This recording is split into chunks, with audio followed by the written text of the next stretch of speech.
Pues hermanos, quiero compartirle el tema no descuides el templo, ¿vale?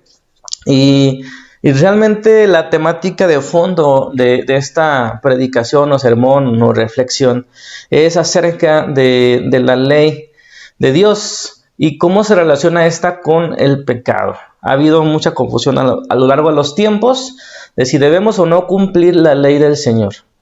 Parece de repente que la ley es algo malo o algo externo a la gracia y solemos descuidar la ley del Señor.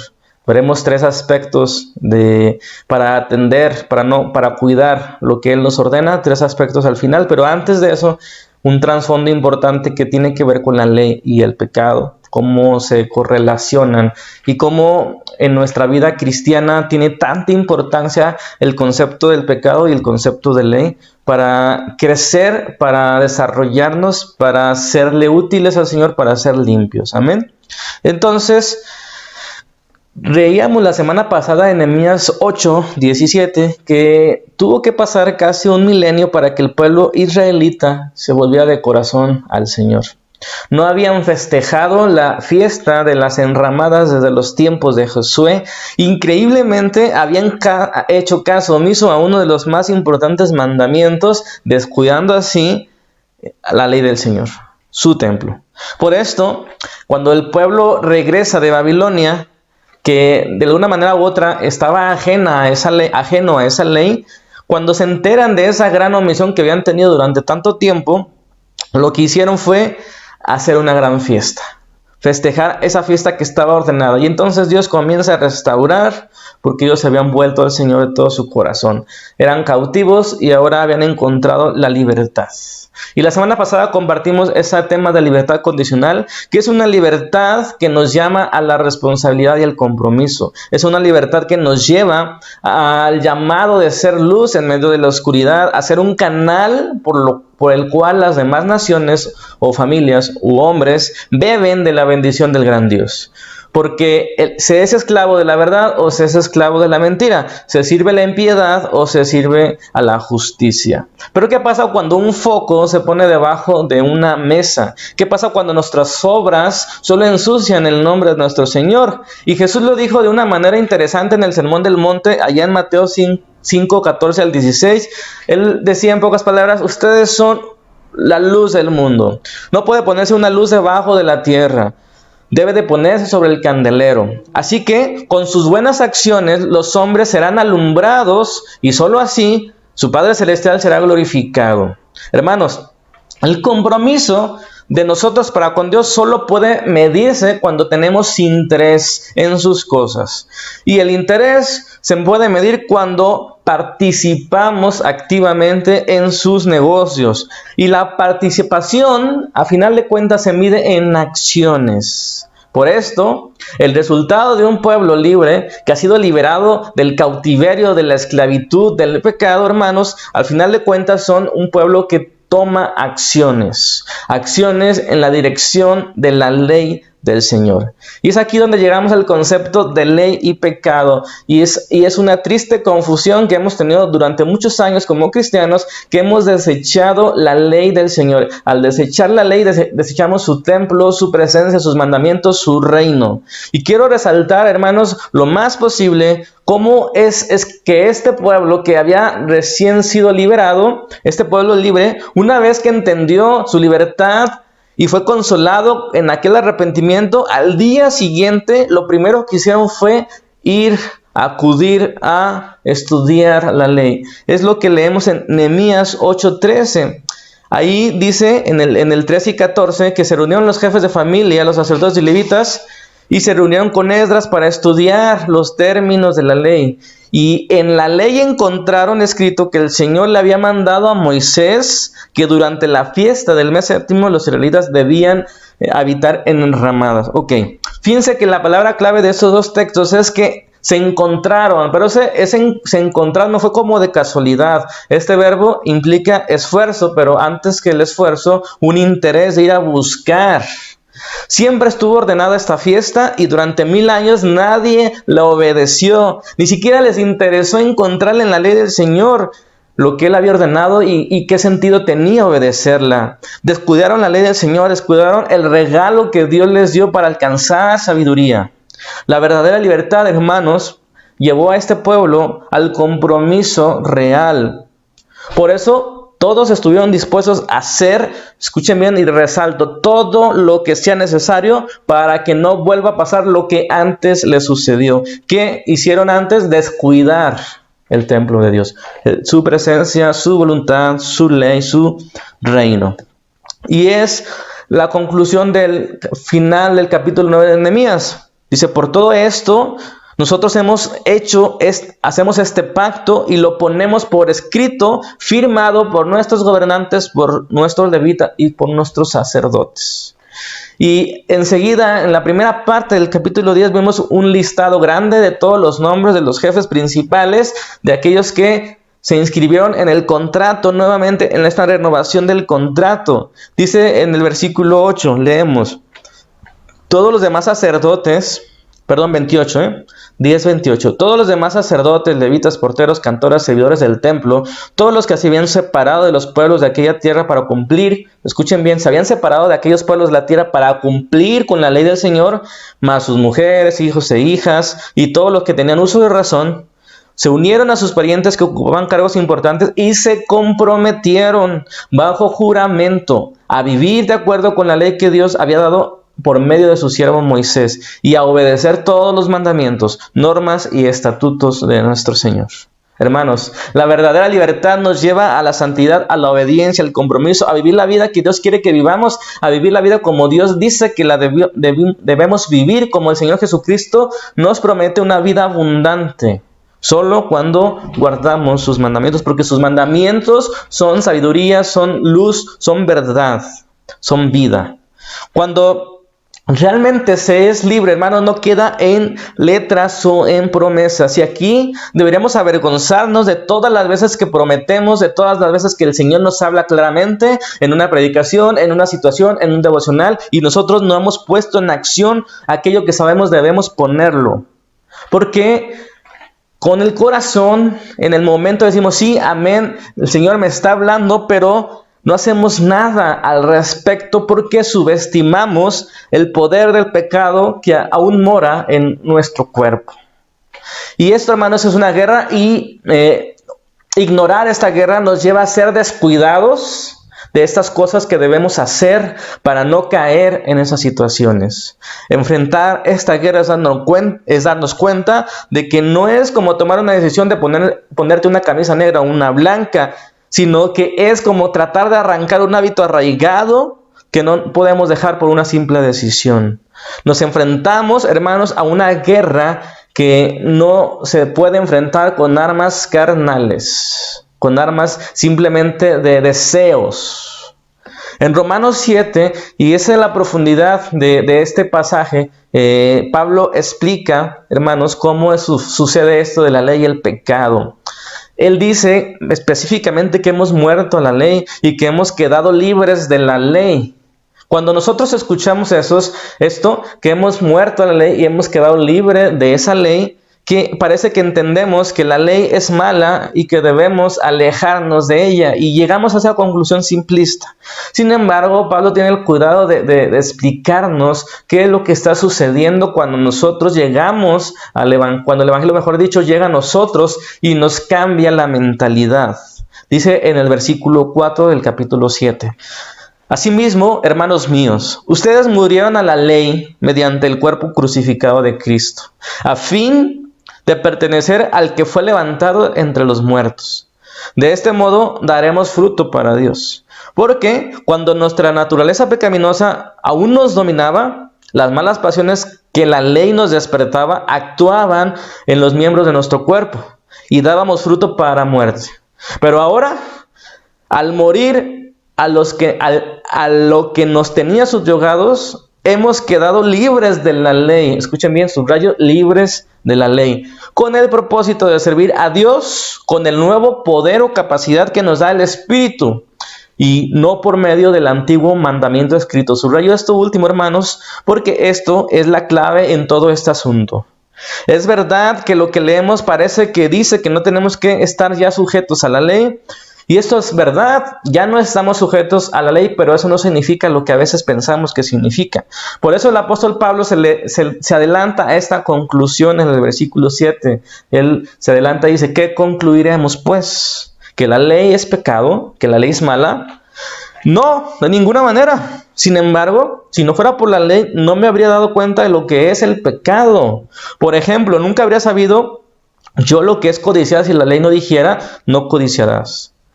La ley, hermanos, hacemos una pausa, es un instrumento santo que nos ayuda a darnos cuenta por dónde caminar, por dónde sí y por dónde no. Pero la ley no nos otorga la capacidad para modificar nuestro comportamiento, es lo que está diciendo Pablo al último, de lo que hemos leído. Dice, repito, el versículo 6 al final, a fin de servir a Dios con el nuevo poder que nos da el Espíritu. Y no por el medio del antiguo mandamiento escrito, es decir, de la ley.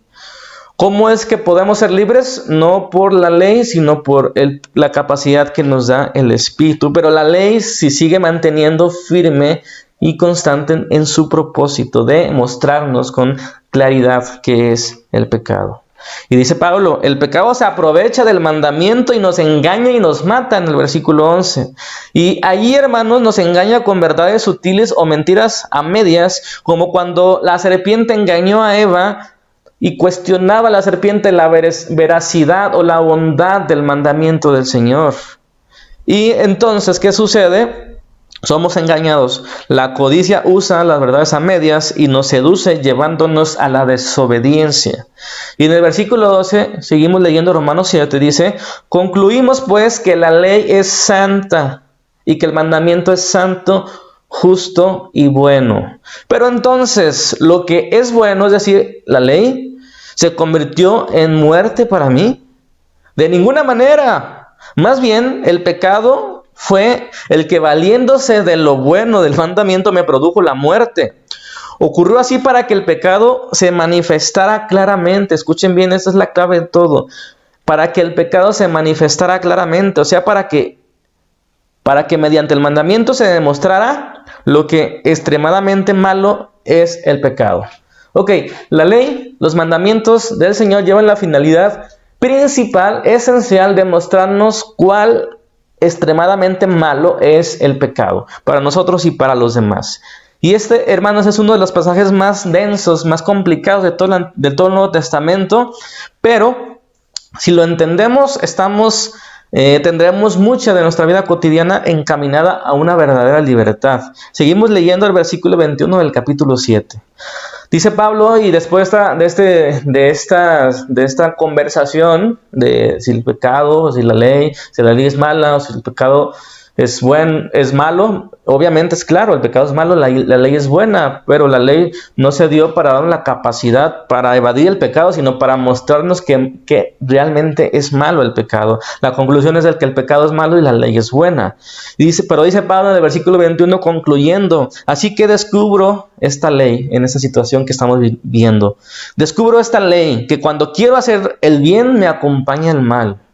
Porque en lo íntimo de mi ser me deleito en la ley de Dios, pero me doy cuenta de que en los miembros de mi cuerpo hay otra ley, que es la ley del pecado. Esta ley lucha contra la ley de mi mente y me tiene cautivo. Soy un pobre miserable, dice Pablo. ¿Quién me librará de este cuerpo mortal? Gracias a Dios, inmediatamente dice, por nuestro Señor Jesucristo. Dice él en conclusión, en el versículo 25. En conclusión, con la mente yo mismo me someto a la ley de Dios. Yo me someto y entiendo que la ley es santa y sirve para mostrarme lo malo que es el pecado. Dice él, pero mi naturaleza pecaminosa está sujeta a la ley del pecado. ¿Cuál es la ley del pecado? La que dice ahí arriba. La que en mis miembros hay otra ley que se opone a mi mente, a mi nueva mentalidad, que se opone cuando yo quiero hacer lo bueno, me acompaña este mal, la ley del pecado. Con mi mente me someto a la ley de Dios, pero mi naturaleza pecaminosa está sujeta a la ley del pecado. Hermanos, este texto es de muchas controversias teológicas, pero es claro el propósito esencial y quiero utilizarlo para darle sentido a lo que Esdras y Nehemías están proponiendo cuando renuevan el pacto ante Dios con el pueblo. Porque Esdras y Nehemías entendieron la histórica infidelidad de Israel durante 1000 años. Histórica infidelidad, y después de 1 milenio de desobediencia y de descuidar cada gran mandamiento, cada gran fiesta, ellos encuentran esta ley de la que Pablo está hablando, que aún los que desean obedecer al Señor con todo su ser batallan y batallan mucho por el pecado que aún está en nuestro cuerpo. Por tanto, debemos tener mucho cuidado de no descuidar, valga la redundancia, lo que Dios está ordenando. Por esto, hermanos, ante esta batalla se necesitan acciones drásticas que vistas desde afuera pudieran parecer exagerados o legalistas, pero estas acciones drásticas no se hacen para ganarse una posición buena delante de Dios, sino por nuestro bien y para el de los demás, porque la posición ya la tenemos, ya tenemos libertad en Cristo, ya hay libertad en Dios, ya hay libertad cuando venimos y nos arrepentimos ante su presencia. Pero, ¿qué viene ahora? ¿Qué es lo que hay que hacer cuando uno cree, cuando entiende que lo bueno es bueno y lo malo es malo? Viene esta guerra, esta batalla, hermanos, que si la subestimamos, vamos a caer constantemente en un descuido del templo del Señor. Y esto nos lleva a los 3 aspectos los que les mencioné al principio acerca de qué significa cuidar o mejor dicho, 3 aspectos para no descuidar el templo de Dios.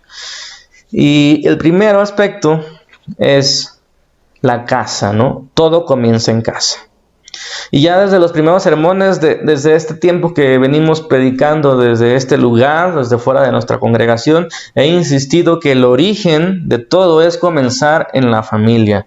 Que el gran mandamiento de Deuteronomio 6, 5 al 9 comienza en casa. Y estas palabras las repetirás a tus hijos en todo tiempo, en todo momento, en toda forma. ¿Se acuerdan?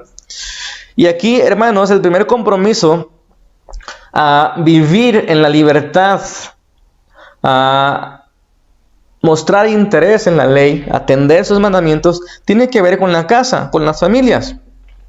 Y aquí particularmente en este pueblo que regresaba de un cautiverio, que regresaba de vivir en un país con costumbres lejanas a las de Dios, tiene mucha importancia en que entendamos en el contexto porque ellos habían determinado este primer compromiso que vamos a leer en Nehemías 10:30.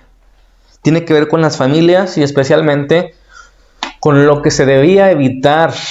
¿Por qué? Pues porque tenían 1000 años, como dije hace ratito, 1000 años de experiencias negativas de cómo no hacer las cosas, de lo que venía cuando caías en ese pecado, cuando caías en ese descuido. ¿En qué consistía este descuido? Obviamente tenía que ver con lo que los padres inculcaban a sus hijos y cómo estos hijos no atendían a los mandamientos del Señor, especialmente en el área de los matrimonios. ¿Qué matrimonios elegían ellos? Pues si no se les instruía, si no se les atendía, ellos elegían lo que mejor les parecía, que era casarse con cualquiera de los pueblos aledaños al pueblo de Dios. En este caso, de Babilonia. Dice en el versículo 30. Además, todos nosotros nos comprometimos. Quiero que entiendan bien, perdón que interrumpa aquí mi lectura. Quiero que entendamos bien el compromiso que este pueblo estaba adquiriendo. ¿Por qué era tan radical? Y repito, había 1000 años de experiencias malas de cómo no se hacen las cosas, de los descuidos que se llega cuando se empieza a descuidar cosas pequeñas. Por eso llegan a estas conclusiones. Ellos dicen, pues ya no queremos repetir la historia, de verdad queremos comprometernos contigo, Señor, de verdad queremos volvernos a ti, de verdad queremos cumplir con tus mandamientos y vamos a hacer todo lo necesario. Firmamos lo que tengamos que firmar y nos cercioramos de lo que tengamos que hacer. Tenemos que cuidar el templo del Señor, tenemos que cuidar tus mandamientos, tu voluntad. Y el primer compromiso que ellos hicieron decía, nos comprometemos a no casar a nuestras hijas con los habitantes del país, ni aceptar a sus hijas como esposas para nuestros hijos. Los padres se comprometían a que sus hijos no se iban a mezclar con otros países que tenían costumbres no buenas, costumbres que nos llevaban a la ruina. Parece algo tan importante o tan exagerado, hermanos, pero Esdras y Nehemías conocían esa historia de la que estamos hablando. De hecho, si ustedes leen el capítulo 9 y 10 de Esdras ya había vivido algo similar con los hombres que tomaban mujeres extranjeras, y ahí toman también soluciones radicales. Porque el llamado en ese momento era muy particular para ese pueblo de purificarse, de volverse a Dios, de resguardar la ley, y cualquier rendija que dejaras abierta podía entrar el enemigo y hacerte trizas o llevarte a la ruina. Porque, hermanos, para Israel este pecado fue recurrente desde Salomón. De hecho, Salomón se apartó de los caminos del Señor porque comenzó a buscar mujeres extranjeras que los llevaron a los ídolos y a otros dioses. El hombre más sabio del mundo fue llevado por las mujeres a otros dioses. Por eso era tan importante para Esdras y para Nehemías poner un alto hasta aquí a ese pecado tan recurrente. Y parece exagerado, ¿no? En estos tiempos posmodernos. Esdras llegó a la conclusión que lo mejor era expulsar a las mujeres extranjeras para evitar este pecado. Suena muy radical y muy extraño a nuestros tiempos, hermanos, pero aunque suena radical, nos damos cuenta de que ellos se dieron cuenta de esa ley, esa debilidad. Y entonces hay que hacer lo que sea para que no suceda, aunque pueda parecer radicales a la vista de otros. Y obviamente nosotros tenemos hoy en día otras cuestiones, otras batallas de las que tenía Esdras y Nehemías, pero todo se concentra en la misma situación. Nuestra naturaleza es débil, la carne es débil, decía Jesús. La carne es débil. Y aquí hay muchos ejemplos que podemos decir, pero no voy a abundar en las decisiones que a veces tomamos y que a los ojos de otros parecen radicales. Por ejemplo, algunos han decidido no ver televisión porque la televisión en ellos los aparta de la vida en Cristo. Y suena radical para otros que la televisión no es tan esencial en la vida. Pero hay que comprender que más vale enfrentar esta batalla con soluciones radicales y huir de toda pasión juvenil que después permitir que esas rendijas sean abiertas y nos lleven a las ruinas. Vuelvo a repetir, Israel desde el tiempo de Salomón, incluso atrás, había pecado con esto. Se había mezclado con otros pueblos cuando la indicación en aquel tiempo era no mezclarse. ¿Por qué? Porque eran pueblos paganos, pueblos alejados de una ley santa. Inevitablemente se mezclan las costumbres cuando hay matrimonio, se unen dos mundos, dos culturas, y lo que comienza a nacer ahí en los hijos comienza a perderse un poco o un mucho la ley que el Señor había dado a ese pueblo, hasta que estaban completamente ajenos. Por eso, hermanos, es importante la familia. Hoy como familia tenemos otras y muchos desafíos en las redes sociales, en la información, en las ideologías que tenemos que cuidar a nuestros hijos, y la solución no es quejarnos ante gobiernos o ante empresas que meten programas perversos, sino educar a nuestros hijos en la ley del Señor, resguardarlos, que los mandamientos sean valiosos y sea una realidad en cada uno de ellos. Y esto, hermanos, como sabemos, no es nada sencillo. Pero cada uno debe tomar decisiones radicales para con su familia, para con su persona. De no hacerlo, lo que va a suceder es descuidar. Si descuidamos un poquito aquí, con poco a poco comienza como en gangrena. El pecado así es. Y si nosotros no estamos conscientes de eso, decimos, no seas exagerado, no seas religioso, hermanos, vamos a encontrarnos que nos estamos descuidando la casa del Señor. Y no es justo. No está bien, no es bueno para nosotros ni para nadie descuidar las cosas de Dios. Esto nos lleva al siguiente aspecto de cómo podemos mantenernos en el cuidado. Y la segunda parte, el segundo compromiso de este pueblo libre tiene que ver con el trabajo, pero especialmente con el límite del trabajo, es decir, con el reposo, con el día de reposo. Escuchen bien el versículo 31. Nehemías 10:31 dice así: también prometimos que si la gente del país venía en sábado o en cualquier día de fiesta, a vender sus mercancías o alguna otra clase de víveres, nosotros no le compraríamos nada. Prometimos asimismo que el 7º año no cultivaríamos la tierra y que perdonaríamos toda deuda. Hermanos, aquí está algo muy importante. Sin duda, parte esencial de toda nuestra espiritualidad es nuestra manera en que trabajamos. No se permite en ese mandamiento, en ese principio de hacer todas las cosas como para Dios, no se permite la mediocridad en nuestro trabajo, sea cual sea nuestro oficio. Esta es una asignatura pendiente en los creyentes de este siglo XXI en los que estamos viviendo. No prosperamos porque no somos excelentes ni mejores que los demás. Pero en aquel tiempo, en el de Esdras y Nehemías, ese no era problema. Todos sabían que si siembras cosechas y que si trabajas, depende de lo que trabajes, vas a cosecharlo. No había ese problema como lo hay hoy. Allá el énfasis era, el problema de ellos tenían era no guardar el día de reposo o los días de fiesta, los días dedicados totalmente al Señor. Trabajaban de más porque pensaban algunos que no les iba a alcanzar el dinero y otros por ambición, simplemente por ambición, transgrediendo así el día de reposo. Hermanos, cuando nosotros no tomamos en cuenta en la vida laboral el tiempo para Dios diario y semanal, no podemos prosperar. Que la ambición, que la incertidumbre de que no nos va a alcanzar no domine nuestra forma de vivir la vida laboral. Si nuestra vida gira alrededor del trabajo, nunca experimentaremos la verdadera prosperidad. No debemos vivir para trabajar o trabajar para vivir. Debemos entender, hermanos, que debemos vivir para el Señor y que cuando vivimos para el Señor vamos a vivir un buen trabajo. Todas las piezas en orden. No podemos descuidar la familia ni la responsabilidad de nuestros hijos por trabajar más, ni la responsabilidad de nuestro llamado por trabajar más. Porque, hermanos, esto se considera falta de fe.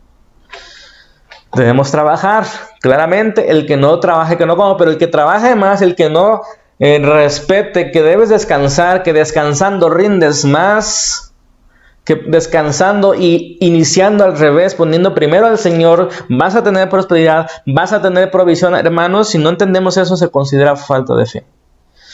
¿Por qué no confiamos que trabajando 6 días y descansando y celebrando en el 7º obtendremos lo necesario y más? Este pueblo no creía que eso podía pasar. Nunca en 1000 años habían dejado descansar en el 7º año en la tierra. Es increíble que habían pasado por alto uno de los grandes mandamientos.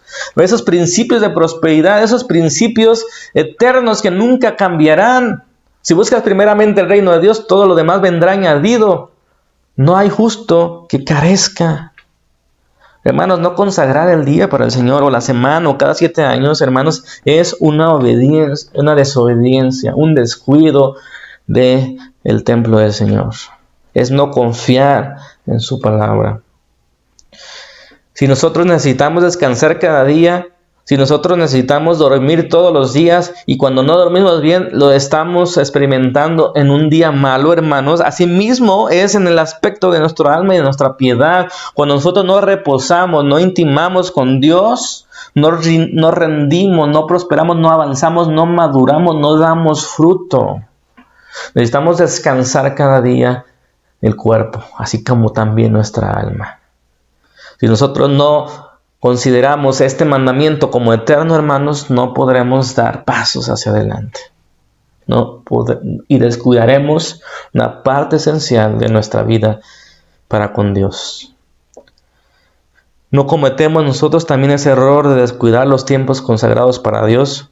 ¿No solemos correr día tras día porque no nos alcanza el tiempo para encontrarnos con Dios? Y pensamos y decimos, Dios conoce mi corazón. Porque subestimamos, hermanos, el poder, la ley del poder del pecado. Yo digo y yo pienso que quiero agradar al Señor. Nosotros decimos amén a cada indicación del Señor. Y lo queremos hacer, pero no tomamos las acciones necesarias para cumplir. Porque subestimamos el poder del pecado en nosotros. Tenemos que llegar a ese grado de desesperación de Pablo, de ¿quién me podrá librar de este cuerpo tan débil, tan chafa hacia el pecado? Y Pablo exclama, gracias doy por nuestro Señor Jesucristo que nos ha librado y nos hace entender la batalla que estamos luchando. Mientras no tengamos claro estos mandamientos perpetuos, hermanos, no tendremos más tiempo, no tendremos más dinero, no tendremos más paz ni madurez. Estaremos construyendo cisternas rotas, trabajaremos y trabajaremos sin cosechar, sin experimentar la verdadera prosperidad.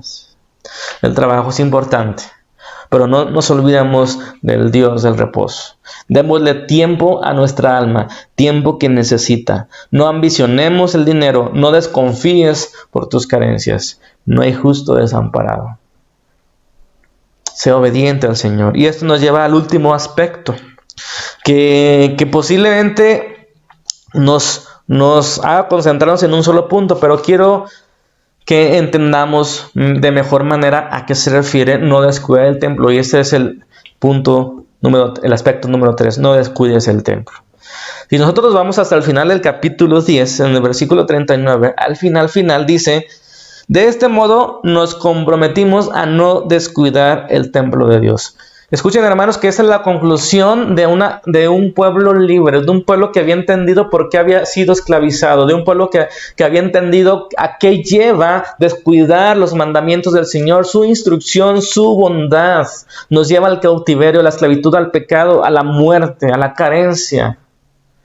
Y ese pueblo dice, nos comprometimos porque entendemos y porque sabemos y con la mente, nuestra mente dice, sí, nos queremos comprometer a no descuidar el templo de Dios. Y hermanos, el templo de Dios no significa 4 paredes que recordamos del templo de Salomón. El templo del Señor tiene que ver con todo, donde su presencia habita. Y ya no habita en templos hechos de manos de hombres. Habita en cada lugar donde hay personas que le obedecen, que por su espíritu actúan en su poder. Y el Señor desea ser glorificado no solo en nuestras congregaciones, sino también en los hogares, en las escuelas, en las empresas, en los juzgados, en los edificios oficiales y en todo ámbito de donde se mueven las personas que dicen creer en el Señor. El Señor necesita ser glorificado en todas partes y no solo en la congregación. Por eso en este tiempo que estamos fuera de la congregación debemos concentrarnos en otras partes y debemos entender que la declamación profética del Señor es que hemos descuidado afuera de las 4 paredes de la iglesia. A lo mejor en la iglesia hacemos las cosas bien y nos esforzamos y luchamos y adoramos bien, pero afuera tenemos descuidado nuestra familia y nuestro trabajo, y no es posible, mis hermanos, glorificar a Dios si descuidamos una parte de nuestra vida. Todo es importante. El templo no significa solo 4 paredes que llamamos el lugar santísimo, o lo que hacemos los fines de semana, o lo que el antiguo pueblo de Israel hacía en cada sacrificio diario. No, el templo significa, hermanos, descuidar el templo significa descuidar la responsabilidad, el llamado que Dios nos ha dado para que nuestra vida sea plena.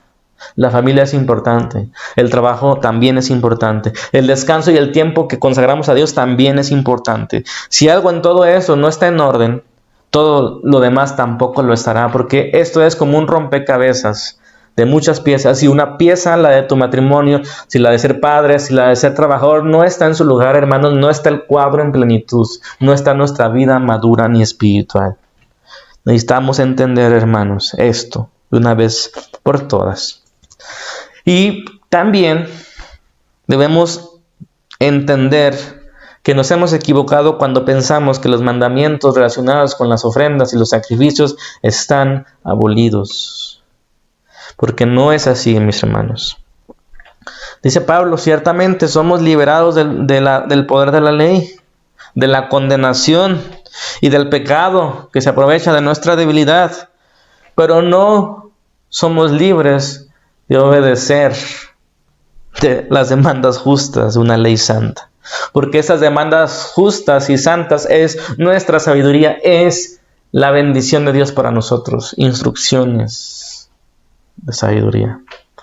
Y eso es lo que dice Romanos 8:1. Estamos viendo ahí cómo está Pablo explicando esta de la ley, el pecado, de nuestra mentalidad que dice sí, pero nuestro cuerpo que no nos hace caso y estamos en esa lucha constante. Pero nuestro Señor Jesucristo nos ayuda, nos desafía a estar en esa lucha sin dejarnos vencer. Porque Él nos ha prometido y nos ha librado de la condenación, como dice en el versículo 1. Dice así: por lo tanto, ya no hay condenación para los que están unidos a Cristo Jesús. Pues por medio de Él, la ley del Espíritu de vida me ha liberado de la ley del pecado y de la muerte. Escuchen bien. Por medio de Él, la ley del Espíritu de vida nos ha liberado de la ley del pecado. En efecto, la ley no pudo liberarnos anteriormente, porque la naturaleza pecaminosa anuló su poder. Por eso Dios envió a su propio Hijo, en condición semejante a nuestra condición de pecadores, para que se ofreciera en sacrificio por el pecado, como aquellos animalitos y todas las ofrendas se ofrecían. De esta manera Dios condenó el pecado en la naturaleza humana de Cristo, fíjense bien, con el propósito de que las justas demandas de la ley se cumplieran en nosotros, que no vivimos según la naturaleza pecaminosa, sino según el Espíritu. La mentalidad pecaminosa es enemiga de Dios, pues esa mentalidad pecaminosa no se somete a la ley de Dios, ni es capaz de hacerla. Los que viven según la naturaleza pecaminosa no pueden agradar a Dios, hermanos, pero por el contrario les digo que los que viven de acuerdo a la nueva naturaleza que Dios nos da, sí pueden agradar a Dios y sí pueden someterse a la ley de Dios. No sé si no ven la correlación, que el pecado tiene que ver mucho con la vida cristiana, porque ya no somos esclavos del pecado, fuimos sacados de un Egipto y llevados a una tierra que fluye leche y miel. Y en esa tierra no quiere decir que todo esté bien, pero sí quiere decir que nosotros vamos a seguir caminando hacia adelante y vamos a poder someternos a la ley del Señor. Es lo que está diciendo Pablo, que Jesucristo ciertamente condenó la naturaleza pecaminosa, la condenó en la cruz y anuló todos los decretos contrarios a esa condena para nosotros, pero lo hizo para que nosotros podamos atender a las justas demandas de la ley, para que se cumpliera en nosotros, porque nosotros no vivimos según la naturaleza pecaminosa, aunque todavía batallamos con ella. Amén. Quiero resaltar eso. La mentalidad pecaminosa no se somete a la ley. Por el contrario, la mentalidad que no se conforma a la naturaleza pecaminosa sí puede sujetarse o someterse a la ley de Dios. Por eso, hermanos, cuando entendemos esa debilidad que hay en nosotros, buscaremos un compromiso radical, huiremos del pecado y buscaremos la forma de no caer en lo que sabemos podemos caer. Eso se llama espiritualidad. Evitar el pecado, entender nuestra naturaleza y tomar las armas que se nos han sido dadas. Esto es la clave de alguien libre, hermanos, que se impone obligaciones cuando se entiende que de no imponérselas, las obligaciones, se descuidará lo que Dios manda. Y esto nos lleva a la última parte del capítulo 10 de Nehemías. Con esto vamos acercándonos al final. La última parte del capítulo 10 de Nehemías, hermanos. Y les quise dar todo este panorama doctrinal que Pablo explica en el capítulo 7 y 8 de Romanos, para que entendamos, hermanos, por qué es necesario este compromiso radical que parece exagerado. Si nosotros no entendemos que es por nuestro bien, que no podemos dejar ninguna rendija, vamos a seguir viviendo una libertad libertina, que no es la que el Señor tiene para nosotros. Esa libertad la entendió este pueblo liberado, recién liberado de Babilonia, y ellos se impusieron una obligación, dice ahí en el versículo 32. Dice: nosotros nos impusimos la obligación de contribuir cada año con 4 gramos de plata para los gastos del templo de nuestro Dios. Quiero resaltar esa parte, porque esta es la parte en la que llegamos a la conclusión de este sermón. Nos impusimos la obligación de contribuir cada año con 4 gramos de plata para los gastos del templo de nuestro Dios. Para los gastos del templo de nuestro Dios. Acuérdense que ese sermón se llama No descuidemos el templo del Señor.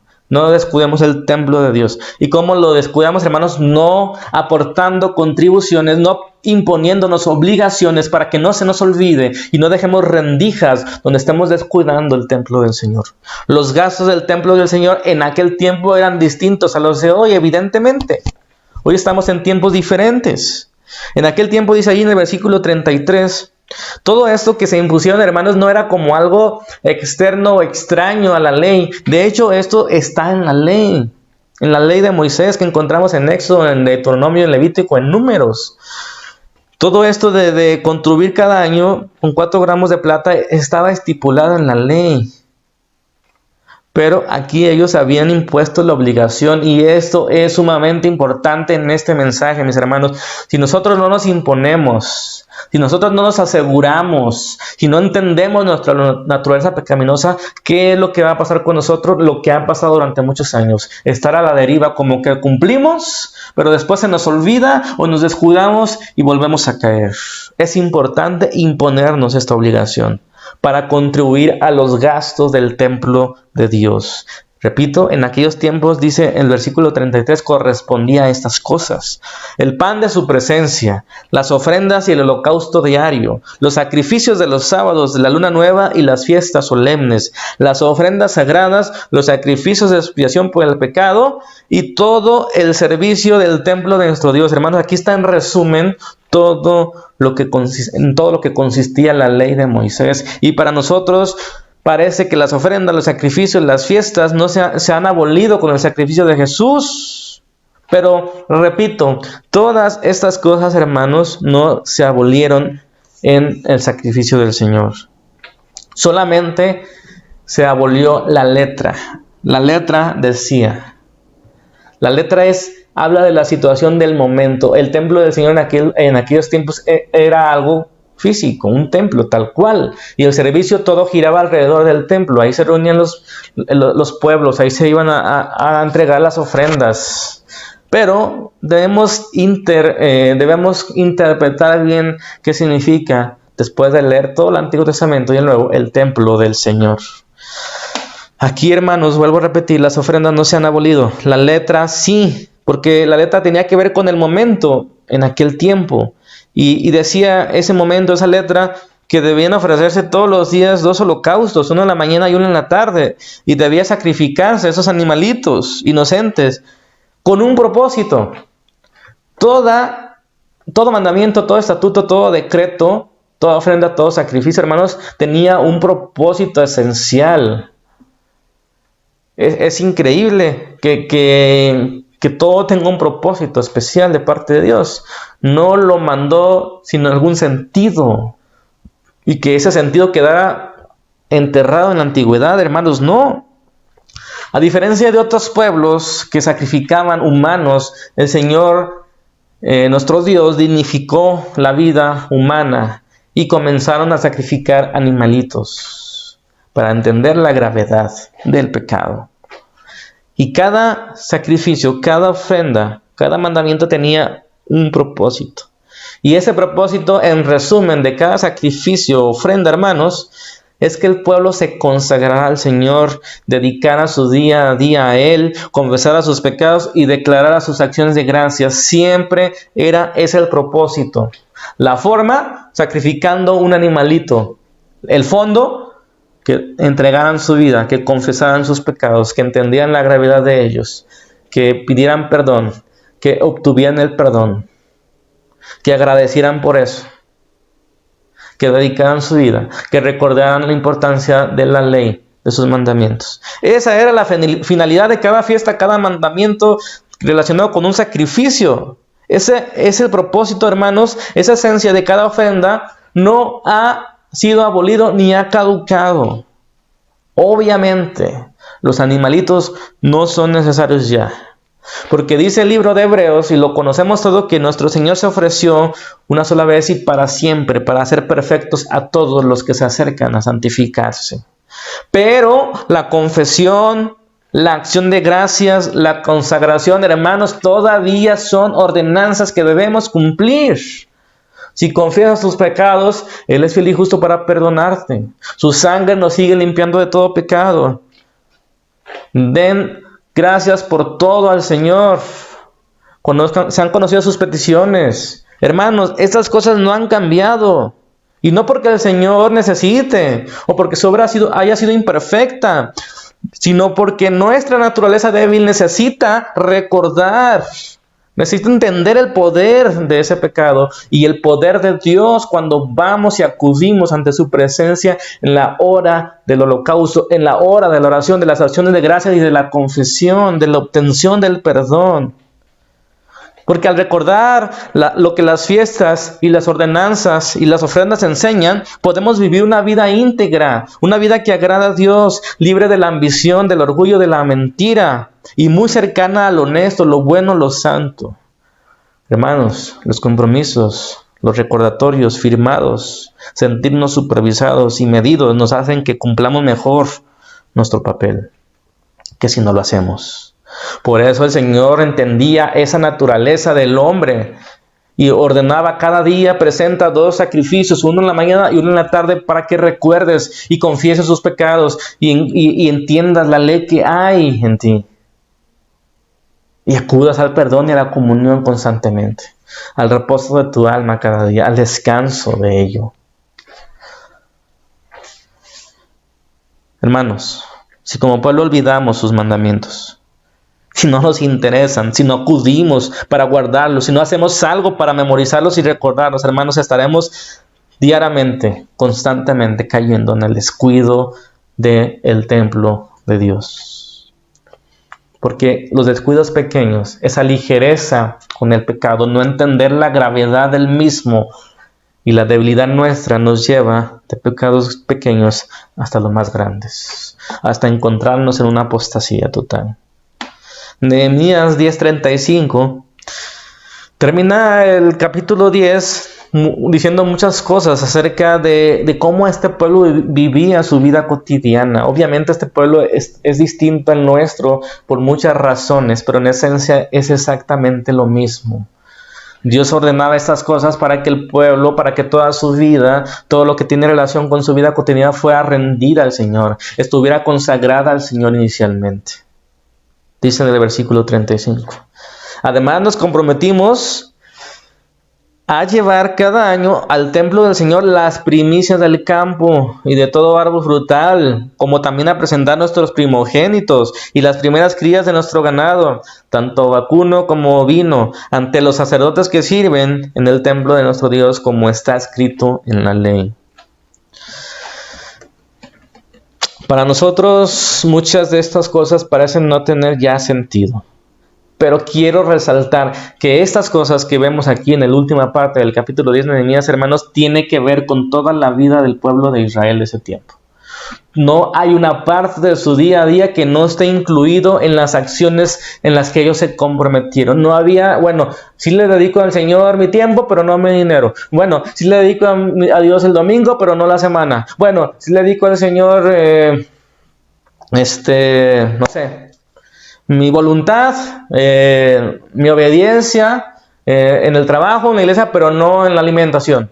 No había algo, hermanos, en lo que no estuvieran comprometidos, que su vida es consagrada y afectada por su ley. El templo de Dios, hermanos, implica todas las áreas de nuestra vida. No solamente el lugar que llamamos congregación, no solamente nuestro cuerpo, que también es parte de todo, hermanos.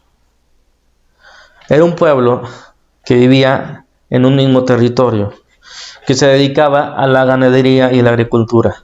Por eso, estas implicaciones, hermanos, afectaban a lo que hacían día a día, de lunes a domingo, desde la mañana hasta la noche. Las primicias de todo lo que obtenían de sus labores eran entregados al servicio del templo.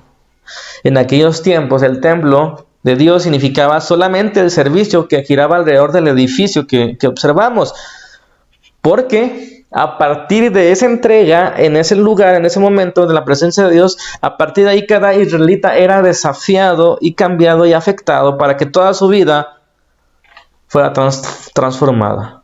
Por eso todos los recursos estaban concentrados en el templo, porque cuando se unían ahí, cuando se unían a Dios, todo cambiaba hacia afuera, desde ahí hacia afuera. Pero hoy, hermanos, necesitamos identificar, entender qué significa descuidar el templo de Dios.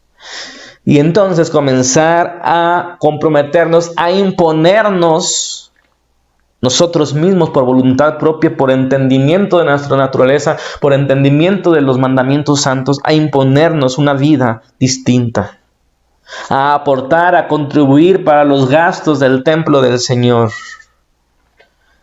Y el templo del Señor hoy, hermanos, puede resumirse en todo aquello que glorifique al Señor. Todo aquello que glorifique al Señor. Puede ser lo que hacemos dentro de una congregación, o puede ser lo que hacemos en una organización sin fines de lucro de ayuda o asistencia social. Todo aquello que traiga luz al mundo, que hable de Cristo, de su bondad, de su amor, su poder. Estamos a entender, hermanos, y dedicar nuestro tiempo, nuestro dinero, nuestra habilidad al servicio del templo de Dios o del reino de Dios, dicho en otras palabras. Y que esto abarca todo lo que hacemos en nuestra vida, desde lunes a domingo, desde nuestra habitación y hasta los lugares públicos que visitemos. No debemos descuidar el templo de Dios, porque descuidar una parte es descuidar su ley, sus mandamientos. Y al cumplirlos, al atender toda la responsabilidad que Dios nos ha dado, ser padre, ser hijo, ser esposo, ser trabajador, ser ministro en la iglesia, todo, hermanos, todo es importante. Y solamente cuando cubramos cada una de nuestras áreas, cuando entreguemos y rindamos toda nuestra vida a Él, todas nuestras primicias son puestas delante de Él, todos los diezmos y las ofrendas son puestas delante de Él, como ustedes pueden leer en el capítulo 10, todo lo que gira alrededor de nosotros, de lo que damos, de lo que hacemos, de nuestro tiempo, de nuestro dinero, de las ganancias, de nuestras habilidades, todo, hermanos, tiene que ser rendido a Dios, y si no, estaremos descuidando el templo del Señor. Y no estaremos cumpliendo su propósito, que es que mediante nuestras acciones, movidas por su Espíritu, seamos una luz delante de los hombres. Y que estos hombres, al ver estas acciones movidas por el Espíritu de Dios, puedan glorificar a nuestro Padre Celestial. Y podamos hacer una realidad esa oración del Padre Nuestro. Venga tu reino. Que se haga tu voluntad aquí, en mi vida, en mi casa, en mi congregación, en la tierra, como en el cielo. Santificado sea tu nombre. Que tu nombre sea conocido. Que tu carácter sea reconocido. Que tu amor sea abrazado. Que la bendición sea puesta accesible a las personas que nos rodean. Cuando vivimos una vida sometida a la ley del Señor. Y solamente podemos hacerlo por la capacidad que nos da el Espíritu de Dios. Porque la mentalidad pecaminosa no se sujeta a la ley. Pero la mentalidad del Espíritu de vida sí puede sujetarse. Yo le pido al Señor, mis hermanos, que podamos ser luz, que podamos entender la gravedad del pecado, que podamos entender nuestra debilidad y así asumir compromisos radicales, decisiones puntuales en nuestra vida, dejar una red social, dejar la televisión, dejar algún pasatiempo, dejar algún trabajo, dejar alguna amistad, dejar algún hábito, cuidar nuestra vida, cuidar nuestro cuerpo, nuestra alimentación, cuidar nuestra familia, cuidar nuestro trabajo, cuidar nuestro servicio a Dios, cuidar todo lo que rodea nuestra vida, de lunes a domingo, todos los días del año y de nuestra vida. Pedimos al Señor que nos ayude, hermanos, porque no es sencillo. Y Pablo lo entendía. Y nos anima a no estar desistiendo en esta batalla. Tenemos una batalla dura. Porque el espíritu que hay en nosotros se opone a la naturaleza pecaminosa. Y hay una lucha siempre laboral. Y nosotros debemos, Señor, estar conscientes de esto. Vamos a pedirle al Señor que nos ayude, ¿vale?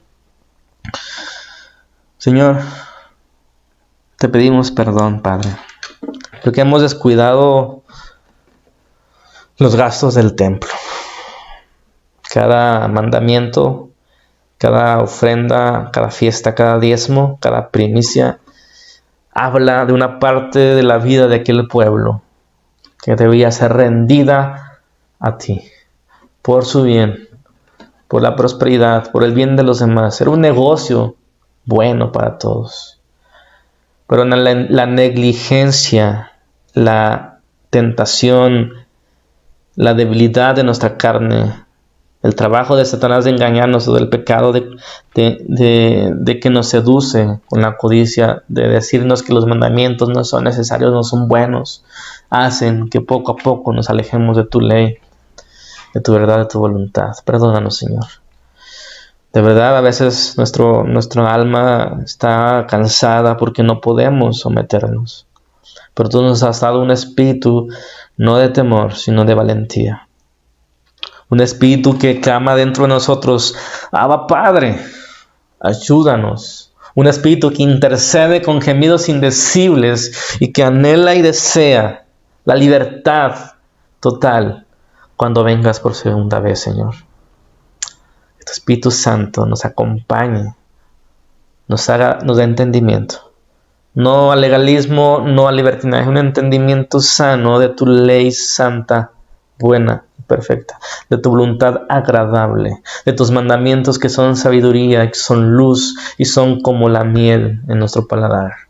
Ayúdanos, Señor, a serte fieles y aprender de esta historia de 1000 años de desobediencia, de infidelidad, a no dejar resquicios en nuestra vida de piedad, para que entre el enemigo y tumbe nuestros muros y vayamos al exilio, a la ruina, al cautiverio, a la esclavitud, a los malos hábitos y al pecado que nos destruye.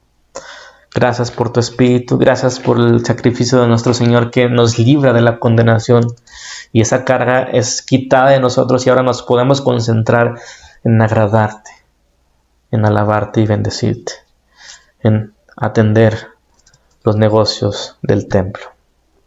Bendice a mis hermanos, a cada familia representada, a los que estén batallando en algún pecado, algún hábito. Líbranos, Señor. Te lo pido en el nombre poderoso de Jesús. Amén.